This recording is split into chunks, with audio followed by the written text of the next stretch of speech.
انتهاء مشوار الأهلي في كأس العالم للأندية، مباراة تاريخية، واحدة من أفضل المباريات اللي اتفرجت عليها في حياتي في تاريخ الكورة. فكرة إن أنت تبقى قاعد مشاهد كده، وفكرة كمان حلوة إن أنت مش مشجع لإحدى الفرقتين، يعني عشان أنا زملكاوي فالموضوع كان ممتع بالنسبة لي أكتر من جماهير الأهلي. إن أنت تبقى قاعد وجون هنا في وجون هنا وجون هنا وجون هنا وجون هنا على مدار 3 دقايق 4 دقايق 4 تجوان ولا 3 تجوان. فواحدة من أمتع المباريات أعتقد اللي شفتها في حياتي. ولكن ممكن يكون جمهور النادي الأهلي يزعل على المباراة أكتر من هو فخور بأداء فرقته. مباراة عظيمة جدا للنادي الأهلي، واحدة يعني فين من بدري قوي، يعني ليه وصلت البطولة متأخر قوي كده؟ ليه تحط نفسك في حسبة بيرما؟ ليه تعمل زينا كده وتبقى الآلة الحاسبة دايما في ايدك؟ كنت في ايدك ان انت تعمل كل حاجة من الماتش الاول انتر ميامي، اللي اعتقد هو سبب اساسي في ضياع التأهل منك. النهارده الماتش كان حلو قوي. على المستوى الهجومي من النادي الاهلي كان حلو قوي. يعني انت هو على اول 5 دقايق ضغط عالي جدا من النادي الاهلي، بال4-4-2 زيزو وسام. في حالة إن الأهلي معهوش الكورة فكان بيلعب بال4-4-2. وقت ما بتبقى الكرة مع النادي الأهلي زيزو بينزل شويتين ثلاثة، وروميرو كان مديله الحرية بشكل كبير جدا يتحرك في كل حتة في الملعب. حتى تلاقي أغلبية الكور زيزو أما بتبقى الكرة مع النادي الأهلي بيرحل جنب تريزيجيه شمال وبيعمل معاه جبهة. ولكن ولكن الأداء الدفاعي ما كانش كويس خالص. يعني احنا لو بنقول أداء عالمي وأداء مثالي من لاعيبة النادي الأهلي على المستوى الهجومي في الشوط الأول، ولسه في تعقيب في آخر المباراة، لكن المستوى الدفاعي كان إلى حد ما كانش كويس جدا. ولكن في أول 15 دقيقة هجمة مرتدة غلط في نص الملعب بتاع نادي بورتو، اللاعب بيغلط فحمدي فتحي بيقطع الكورة. هجمة سريعة جدا على طول خلص. دي الفكرة إن أنت تبقى سريع جدا في المرتدات. ما تستناهمش لما يقفوا ويرجعوا ويتمركزوا ويقفوا كويس. لا، حمدي فتحي قطع الكورة حلوة قوي، اداها بينية حلوة قوي لأسامة أبو علي المهاجم العالمي، اللي اعتقد هتبقى معجزة لو النادي الاهلي قدر يخليه يقعد. ولكن هو لو قدر يخليه يقعد فالنادي الاهلي هيصرف كتير قوي، لان الراجل ده يا جدعان واحد من افضل المهاجمين اللي جم في الدوري المصري. مهاجم على حق بصراحة، يعني بوكس تو بوكس صندوق يعني. مهاجم على حق بصراحة. جون في الدقيقة الخامسة، سوري 15 في أول ربع ساعة، والاهلي ما زال ضاغط والاهلي ما زال احسن. ولكن بيجي هدف تاني للنادي الاهلي، ولكن للاسف بيتحسب اوفسايد في الدقيقه 21. وهنا تحس ان الاهلي اطمن سنه ان احنا قادرين ان احنا نروح وندخل جون واثنين وثلاثه. فبنتفاجئ في الدقيقه 22 بعد الجون الملغي على طول من اسامه ابو علي في الدقيقه 21. في الدقيقه 22 جول حلو قوي من رودريجو مورا، المهاجم البرتغالي اللي عنده 18 سنة. في توفيق كبير جدا بالكورة اما محمد هاني حب يقطعها منه او متخبطة في رجليه او مكملة، ولكن الجون ده اعتقد اللي يشيله هو محمد هاني واشرف داري. جول حلو قوي. وطالما جول حلو قوي مترقص بيه كمية الترقيصات دي، فده غلط من دفاع النادي الاهلي.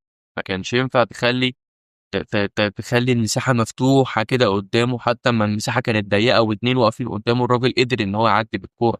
والراجل عنده ثقة كبيرة جدا في نفسه لدرجة ان هو اما عدى من الاتنين ولقى الجون في وشه ما شاطش الكورة ولا اتسرع ولا اي حاجة. هو استنى الشناوي يخش عليه، قام مرقص الشناوي ودخل الكرة بكل سهولة جوه الجون. لغاية الدقيقة 30 الاهلي احسن بكتير من الماتشات اللي فاتت. الاهلي تحس ان هو عايز يكسب، عكس الماتشات اللي فاتت.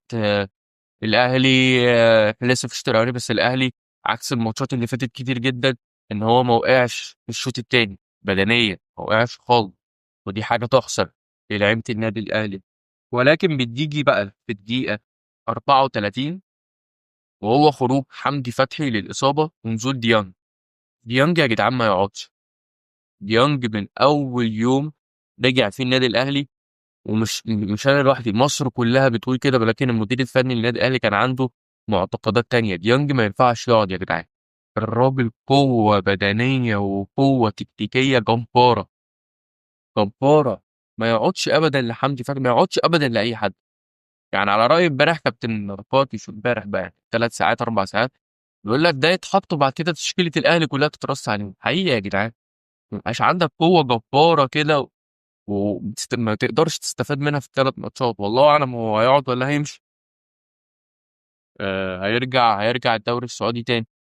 بس الراجل ما يقعدش يا جدعان، الراجل جامد قوي، راجل جامد قوي.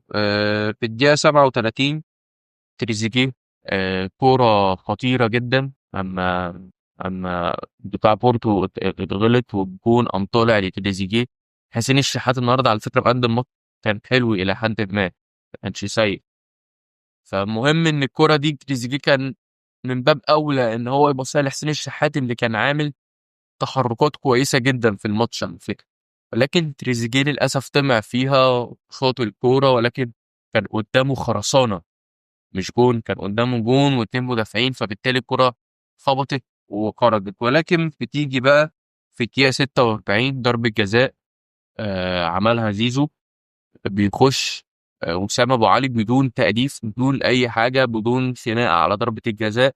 أنا أخش، أنا ترتيبي رقم 1، أنا متمرس في ضربات الجزاء، فأنا اللي أخش طبيعي. حط الجون التاني وسام أبو علي. وهنا كان هما 3 لعيبة بس بيلعبوا للأهلي بصراحة يعني. اللي هو مورا المهاجم البرتغالي، ويليام الجناح البرازيلي رقم 7 اللي كان بيلعب ناحية الشمال على محمد هاني، اللي بالمناسبة كانت جبهته شوارع.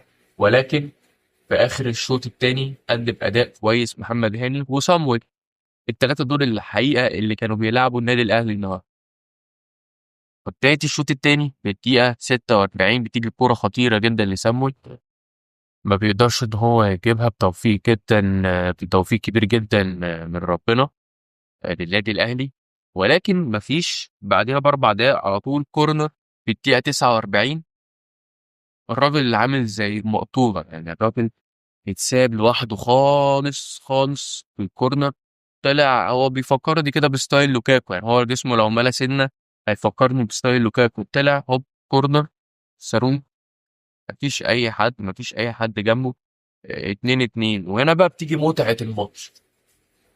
الدقيقة بقى 49 اهو جون التعادل لسامويل لبورتو. 2-2 في الدقيقة 50 بيدوبك الأهلي بيسنتر. محمد هاني بيقوم واخد الكرة ناحية اليمين بأوفر جميل قوي، واحدة من الأوفرات الحلوة جدا لمحمد هاني. وسام أبو علي بيخش راسه ويخلص الدنيا 3-2. أمن بقى يعني، اقفوا صح يا جدعان، اقفوا صح. مش الهرجلة في الدفاع بالشكل ده لغاية أما بيجي أهو. بص في الدقيقة 52 سامويل بيقوم مدخل الجون التالت. سوري، اللي انا بتكلم عليه ده يا جماعه الجون سامويل اللي بتاع الكورنر ده اللي انا اتكلمت عليه. ده الجون التالت. الجون التاني ده بتاع ويليام، اللي هو قام واخد الكرة من عند 18 كده وقام لافف وقام حاططها على يمين الشناوي. الشناوي ما قدرش يعمل لها حاجه. اعتقد ان الشناوي كان المفروض يعمل تراي عليه. كل الكلام ده معلش. سامويل ده الجون التالت. الجون التاني ده بتاع ويليام جوميز. ف بيجي كورنر بعد بورتو يا دوبك بيتسنتر بعد الجول التالت. بيكهام تصرف في الحقيقة ما كانش يحسب له، يعني ان انت تطلع الكرة كورنر وتتصرف احسن من كده كنت تطلعها يا عم، تطلعها اوت. ولكن كورنر سامويل بيطلع زي ما حكيت لك بقى لوحده خالص، بيحط عامل زي الدبابة 3-3. ولكن بتيجي فرصة تاني للنادي الاهلي، يعني محمد علي بن رمضان. ثانية بس عشان اعرف لك يعني هي من الدقيقة 62 لغاية الدقيقة 63 ضغط. الدقيقة دي ضغط عالي، كورنرين للنادي الأهلي، عرضيات من هنا عرضيات من هنا، لغاية أما بتيجي الكورة من على خطوط ال18 لمحمد علي بن رمضان بيحطها صاروخ يا جدعان. يعني أنا وأنا بضطر محمد علي بوم. واحد من أفضل اللاعيبة في النادي الأهلي في المونديال، واللي أعتقد النادي الأهلي هيبني عليه الموسم الجاي. هيفرق كتير قوي مع النادي الأهلي، جامد قوي، لعيب جامد قوي. وهنا بقى بعد الجون الرابع في الدقيقة 63 سلسلة هجمات متتالية ما بين الفرقتين. ده يروح بهجمه، ده يروح بهجمه، ده يروح بهجمه، ده يروح بهجمه، لغايه الدقيقه بالظبط 72، لغايه الدقيقه 72. وتحس ان لعيبه الاهلي كانت بتتفنن ازاي تضيع الانفرادات. والله العظيم انا حاسبها، يعني انا حاسبها 4 انفرادات لاشرف بن شرقي، واثنين لجراديشار، وواحد لعمر كمال. 4 و2 6 7. اللي انا بكلمك عنه ده، لو انت ما اتفرجتش على الماتش، دي انفرادات صريحه، انفرادات صريحه جدا. تحس ان هم كانوا بيتفننوا ازاي يضيعوا الكور دي، الانفرادات دي. حقيقي انا لو بلعب انا هجيبهم كلهم.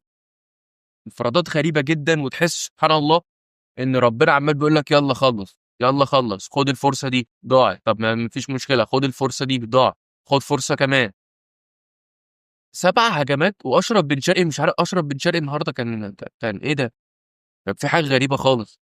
4 انفرادات صراحه. اشرف بن شرقي لو فيتس او فيت، لا ما هو لو في حالته الكوره دي كلها كانت جون. بس تحس ان سبحان الله ربنا قام بقى، مش انتوا ضيعتوا وانا اديتكم فرص كتير وضيعتوها، طب خدوا. في الدقيقه 88 دي جون التعادل، اللي اعتقد ممكن الاهلاويه ما يكونوش متفقين. انا بالنسبه لي ضيع كل حاجه في الماتش. هدف التعادل، هدف التعادل ده ضيع كل حاجه في الماتش.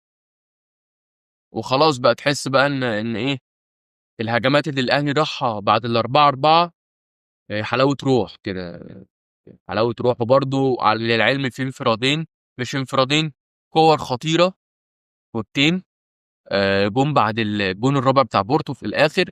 ولكن سبحان الله تحس ان التوفيق اتشال بعد ال4 اجوان اللي الاهلي جابهم. تحس ان التوفيق خلاص راح من النادي ده.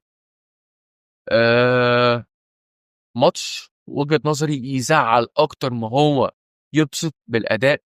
ماليش انا برضو في الحوار بتاع الاداء المشرف، وان انا رحت وقدمت اداء وان انا اول فرقه عربيه ادخل في فرقه اوروبيه 4 اجوان. ماليش في الكلام ده خالص. ان انت في الاول في الاخر بتلعب بورتو، انت كنت بتلعب النهارده 3 لعيبه، ولكن اداء عظيم. ولكن الاداء الدفاعي ما كانش احسن حاجه. ان انت يفوش فيك 4 اجوان، ان انت تدخل 4 اجوان في مباراه واحده، ده شيء مثالي جدا في مباراه كره القدم. ولكن ان انت تستقبل 4 اهداف في نفس الماتش، فده شيء سيء جدا في كره القدم. مباراه يقدر النادي الاهلي يبني عليها الموسم. بعض اللعيبه يقدر الاهلي يبني عليها الموسم، من ضمنهم محمد علي بن رمضان. وسام لو قعد يقدر يبني عليه الموسم الجاي. آه أداء كويس، ولكنه افتقد للفوز. فبالنسبة لي آه أكنها المباراة يعني ما تمتش بالشكل المثالي. ولكن أداء عظيم جدا. في الأول وفي الآخر النادي الأهلي بيودع كأس العالم للأندية. مش عارف بقى في المركز الرابع أو المركز الثالث، هو وبورتو الاتنين ونقطة واحدة. بس الأهلي متهيألي نيجاتيف 2 وبورتو نيجاتيف 1. معرفش بقى بمواجهات مباشرة ولا بالأهداف. يقدر النادي الأهلي يبني على الماتش ده، ولكن لازم يحسن من نفسه في مراكز كتيرة عايزة تدعيمات، زي الدفاع وزي الباكين، باك اليمين وباك الشمال. في الأول وفي الآخر دي كانت وجهة نظري أو كلامي عن ماتش الأهلي وبورتو في كأس العالم للأندية. ما تنساش لو الفيديو عجبك تدعم باللايك والشير والسبسكرايب. شكرا.